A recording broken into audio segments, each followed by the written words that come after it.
Rahat və təhlükəsiz hərəkətin təmin edilməsi məqsədilə Azərbaycan Avtomobil Yolları Dövlət Agentliyi tərəfindən Respublika ərazisində təmirə ehtiyacı olan avtomobil yollarında kompleks tədbirlər davam etdirilir.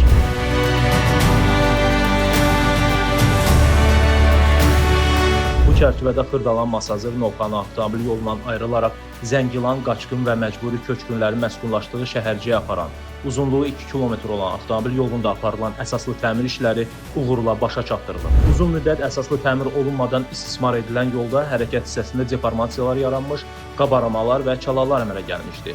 Bu isə nəqliyyat vasitələrinin rahat və təhlükəsiz hərəkətinə ciddi maneələr törədirdi. Görülən əsaslı təmir işləri çərçivəsində mövcud problemlər tam aradan qaldırılıb. Təmir prosesi zamanı yol boyunca zəruri sahələrdə yararsız qrunt qazılaraq kənarlaşdırılıb, əks dolğu işləri aparılmaqla yeni yol əsası inşa edilib. Həmçinin vətəndaşların rahat hərəkətinin təmin olunması üçün mövcud piyada səkiləri bərpa edilib, yeni asfalt beton örtüyü döşənib. Rahat və təhlükəsiz gediş-gəliş təmin olunub.